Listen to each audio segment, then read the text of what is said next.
If you've ever sat down to write just in time to stare at a blank page, you understand how difficult it can be to translate an idea into words. Maybe you sit there for a while, fingers poised and ready, motivated to get your story started but unable to execute. You can practically hear the characters screaming in your ear, but they're muffled, held at a great distance, unavailable. Or maybe you see the world and all the people who live in it, but you can't yet identify the perspective character who will speak the story into existence, whose experience of the world shares the message you want to share with your reader. When a book idea first hits that gray matter, it tends to be rather amorphous. And when the idea is little more than a blob, focused writing is difficult, can even become a non starter. I get it. Whether a story idea begins with a character, a world, or something else, it's there, insistent and persistent. It's a story that needs to be told, but the words don't come. Instead of staring at a blank page, wondering how you're going to start writing or even where to start, put away the book project, at least at first. Write a letter to your reader instead. Picture your reader, no matter how clear or opaque that reader may be, with your book in their hands. Maybe they found your book at a local craft fair, or purchased a Kindle copy for their e-reader, or mined the shelves at a bookstore for hidden gems. However they found your book, they found it. They're touching it, and they're taking it with them. Of all the books available, a reader has chosen your story. What a delight! With that vision of your future reader in mind, start writing to them. Title your page Dear Reader if you have to, but talk to that person with your book in their hands. Why?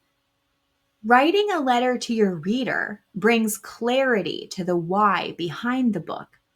Clarity then leads to purpose and process. It can help you sort out issues with your story idea before you even know they're issues, so they won't become gaping wounds that need to be repaired later.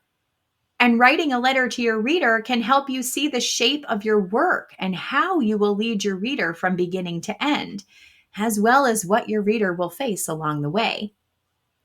Writing a Dear Reader letter doesn't have to come at the beginning of your story or book either.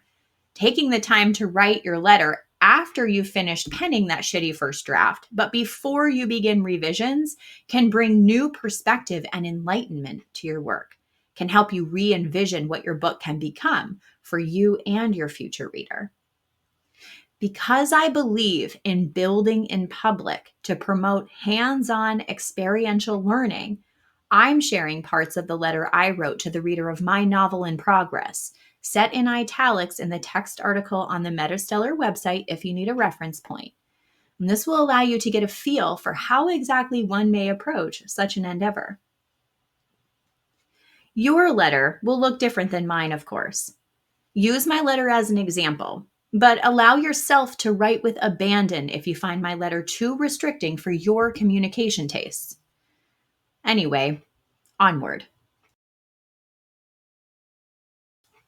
When penning your letter to your reader, start with gratitude, a thanks for being here statement that communicates how important they are to you.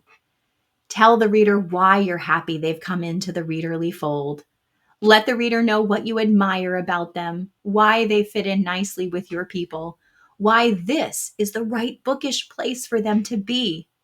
And don't forget that image of the reader holding your book in their hands. Really allow that gratitude to come forward. Dear reader, thanks for picking up novel title, my book, and holding it in your capable hands. You could have chosen so many other stories from authors far more practiced and celebrated than I. And accepting that you chose my novel is both humbling and telling. Humbling for reasons already shared. Telling because you must share at least some of my passion for the people living on our non-sentient planet. The world is wild in a most unnatural way. Chemtrails from geoengineering, all the plastic everything, devaluation of labor, loss of contemplative time, decrease in native habitats, increase in separation of spirit from self. It all feels like so much, too much for our feeble shoulders to carry. Yet we press on in hope, dreaming of a better future. Evelyn, my main character, dreams of a better future too. One where robots don't undercut humanity. One where wealth isn't measured by how much cash you have, but by the value you provide. And what could be more valuable than art which shatters the soul?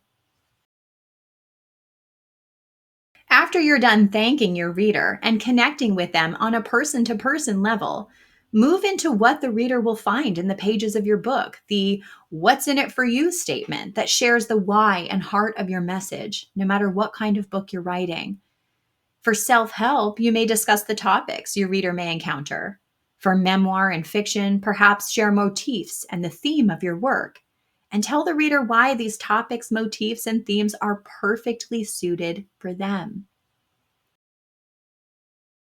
In this novel, you will encounter the American dream, the hope for a better future that lives within us all from the perspective of a woman who believes she's lost the ability to dream. I met Evelyn long ago now, it seems, in a place I used to live with a person I used to know. While there's much talk of the separation between art and artist, I'm here to tell you unequivocally that I am Evelyn. She is me. At least she represents a me that was back all those years ago, before I ended a past relationship, before I became a mom, before I quit my soul sucking corporate job, before I stood certain and strong on my own 2 feet.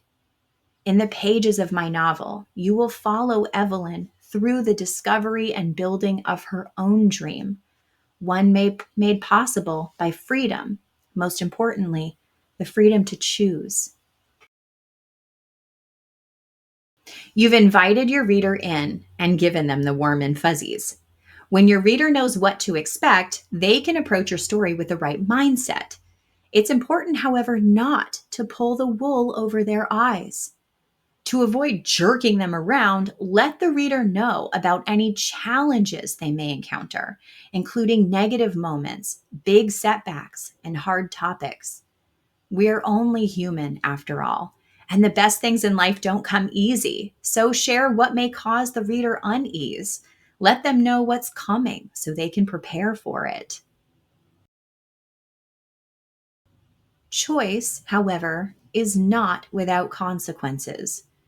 Radical freedom requires radical responsibility, a lesson Evelyn must learn as she grows into herself at a time when everyone around her already seems to know who they are and what they want. Evelyn's path is neither easy nor short. My novel includes heavy motifs like verbal and emotional abuse, feelings of apathy and uselessness, the discomfort of being untethered, the limiting beliefs of those who never dream for something better, even death, that of a family member, and that of the old self as Evelyn grows into someone new. You may not like some of the statements I make, may take issue with some, may feel triggered. That's okay. It's to be expected. In my life, I've found triggers to be important tools for healing. If you feel triggered, step back and sort yourself out. Leave your victim shoes at the door and look ahead to the victor within, emerged. If you want a different life than the one you have to be willing to do something different with your life to get it. Sitting around waiting for the universe or anyone else to provide is folly at best, something Evelyn learns through the school of hard knocks. It's time to get what you want, take back your power, dream, and achieve. Nobody likes feeling like a caged animal, unable to move around and explore their space, and your reader is no different. Reading is meant to be a personal process, one that comes with self discovery and exploration. So allow room for the self to come through your letter.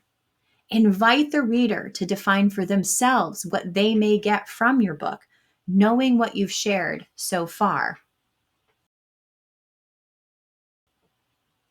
It's time for you, dear reader, to become the best version of yourself, the version you always wanted to be. And that requires accepting yourself exactly as you are, all your beauty, all your flaws, all your potential. You, dear reader, are practically vibrating with your potential energy and power to affect great change in your life as Evelyn changes hers. If you're ready to realize that potential, you must put your energy in motion. Your time is now. So let's get things rolling along this energetic highway. Come, step into your spotlight alongside a woman stepping into her own. Without a dream, you may never realize what you can achieve. So dream. With everything in you, dream. Writing a letter to your reader allows you to explore the concepts swirling in your gray matter, to define them, to put them into a logical order as the letter unfolds. Through your letter, you connect with your future reader, establish the tone of your work, and define your objective. By writing your dear reader letter, you may find you've told yourself the story enough that you finally understand its power, the truth of the work, the message. And once you understand your story, you will be that much more equipped to write it. While the letter I shared with you isn't perfect, it provides a solid foundation upon which I will construct the novel of my vision. And I invite you to do the same. So, what will your letter say? Happy writing. If you found this video helpful, don't forget to like, subscribe, and share with other writers who may need that boost of encouragement. And if you have a topic you'd like me to cover in a MetaStellar text article or writing advice video, put it in the comments below. Well, let me know what's filtering around your noodler, what you'd like some insight on, and I'll pull it together for you.